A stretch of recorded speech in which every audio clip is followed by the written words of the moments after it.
Hey, fellow explorers. Just 2 months ago, we saw the premiere of Season 4 of Mystery at Blind Frog Ranch, and it's been quite the season. From the return of Eric Drummond to trips all across the globe and near cave-ins, Season 4 has thrown a lot on our plate. It was a complete 180 from the incredibly flat Season 3. But what did we learn? Did we get any closer to finding the Aztec gold? In complete transparency, I've been off of UFO Twitter for the majority of the holiday season, so I don't really have any good gossip for you on that front. But since this is the season final of Mystery at Blind Frog Ranch, I figured we should get right into the meat and potatoes of everything. Stick around to the end of the article for my overall final thoughts on the entire season, and not just Episode 8, Underwater Kingdom. Now it's time for you to sit back, relax, and join me one more time, but hopefully not the last, as we head down to our favorite ranch in Utah to see if we've come any closer to finding the mystery. At Blind Frog Ranch. The Season 4 final brings almost everyone together, though Eric fans, like myself, will be saddened to know he doesn't make an appearance in this episode. We join up with Duane Ollinger, Chad Ollinger, Charlie Boy, Josh Feldman, James Keenan, and Ryan Skinner at the hideout. Josh tells them that they found the beacon at a runoff of Pole Creek Sink called Calamity Lake. He says the acoustic beacon is trapped in an opening and not moving. This could be an open-air cave system. Josh and Ryan showed the team the video they had taken of the rocky riverbank and the possible opening they had found. Chad, Josh, and Ryan drive to Calamity Lake the next day. Chad says if the beacon made it down here, this lake is about 3 miles west of the ranch, then that means this could very well be an entrance to Chickamaustock. If you've completely forgotten what Chickamaustock is, check out our coverage of Season 4 Episode 1, Into the Cavern Pit, 2//Death Rumble, for more in-depth coverage. Chad suits up in his diving gear and jumps into the water. He starts exploring the shoreline. After some time, Chad resurfaces but comes up empty-handed. Due to limited time and air, he was unable to find anything. The three men regroup, and Chad eventually heads back under the water. Suddenly, he spots an opening in the rocks that is full of debris. He resurfaces again and gives Josh and Ryan the good news. He found an opening. While this is good news, there's always something that puts a sting on everything. The hole is full of stick debris, and a harsh, cold current is coming out of it. It's a tight hole. Chad realizes he will need better gear and a master dive to accompany him. They all head back to the hideout, and Chad tells Duane and the crew, still no Eric, what they'll need to accomplish this, which includes a mapping system. If there's one thing that's clear, safety is going to be a big concern for this dive. Realizing he's beyond the scope of his talents, Chad decides to take a week-long trip to Florida with master diver Wendell Knope, who we see diving with Chad in the opening scene of Season 4 Episode 1. In Florida, the men will be going through an intensive training course for cave diving. Wendell doesn't need the training, as he has spent 20 years working with the Utah State Police diving team and has been on hundreds of search and rescue missions. Wendell is going along so he and Chad can sync with each other's diving techniques. Chad and Wendell arrive in Florida to cave diving instructor Chris Brock's house. Chris is a master cave diver who has explored dozens of dangerous underwater caves in the United States and all around the world. His teaching regiment is around fatalities that have occurred in the cave diving community. He turns these tragic events into preventative lessons. After hearing about what type of dive Chad and Wendell will be embarking on, Chris puts together a game plan. He tells the men that what they're going into sounds like a restrictive entrance. This means they'll have to use a side-mount tank system. Instead of a single tank on their backs, they'll have one tank on each side of their hips. Separating the tanks on their sides will benefit tight spaces and give more air for the return trip.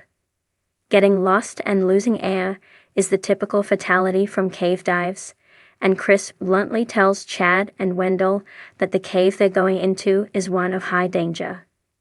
The three men start their 7-day training at a set of underwater caves in a beautiful swamp-like area. Cave diving has many issues, but bad light, silt, and tight spaces can easily cause disorientation. That's why their first lesson is to use a guideline. If you lose your orientation or light, a guideline will be your saving grace. Chad's first lesson is to go from a large, unobstructed cave into a tight space with tons of jagged rocks. This will teach Chad about tank management. Thankfully, because he quickly loses his guideline and gets lost, Chris safely brings Chad to the surface. Later that day, Chris and Chad discuss what went wrong, and Chad learns an important lesson. If you lose your line, how long do you have to look for it? Chris asks rhetorically, the rest of your life. It's a very sobering yet honest answer from Chris. The rest of the training is shown in a montage style, but by the end of the 7 days, Chad passes. Chad and Wendell land back safely in Utah. Dwayne and Chad have a quick conversation at the hideout. Chad tells his father he's ready for the dive, and Dwayne says okay, but there are no shortcuts. It's crazy and good to see how much time and effort they're putting into doing this correctly, because if you think back to Season 1, they did not take nearly as much precaution when Chad dove into the water pit. Chad was literally hooked up to a single line of pressurized air in Season on Chad, Wendell, Josh, and Ryan arrive at Calamity Lake. Josh and Ryan set up the boat while Chad and Wendell suit up. Wendell pulls Chad aside to give him one more piece of advice. He tells Chad that they are entering what's called a virgin cave. This means there will be a ton of ancient silt. This dust will fall and get foggy really fast. We can only rely on ourselves, says Wendell. Once Josh and Ryan are in place, Chad and Wendell head underwater. Chad clears some of the debris from the entrance, and the men enter the hole. It's tight and full of jagged rocks.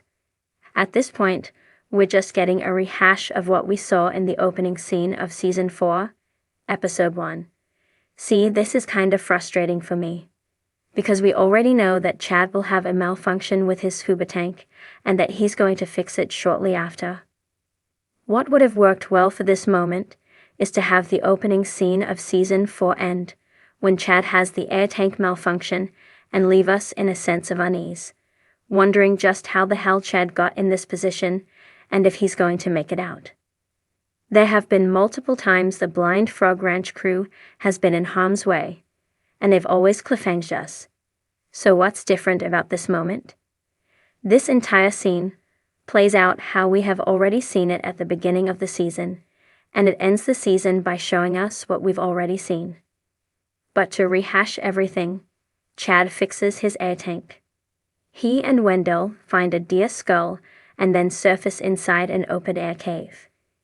They posit that the deer was feasted upon in this area, and the skull was left. And that's it. The season is over. It's kind of an unfortunate end to a season that has continually edged us throughout. Look, I understand why the show is edited the way it is. I don't complain that the same ideas are rehashed over and over. It's for the casual viewers. But I want more. Obviously, I will be tuning in for Season 5 because I'm invested. It just feels a bit cheap at the end of the day. Dwayne, who understandably had to take a backseat due to medical reasons, was basically non-existent through the entire season. Eric was here and then gone. James is occasionally pushing weird theories with a modicum of information. Josh has an adventurous spirit, but doesn't push certain things as hard as he could.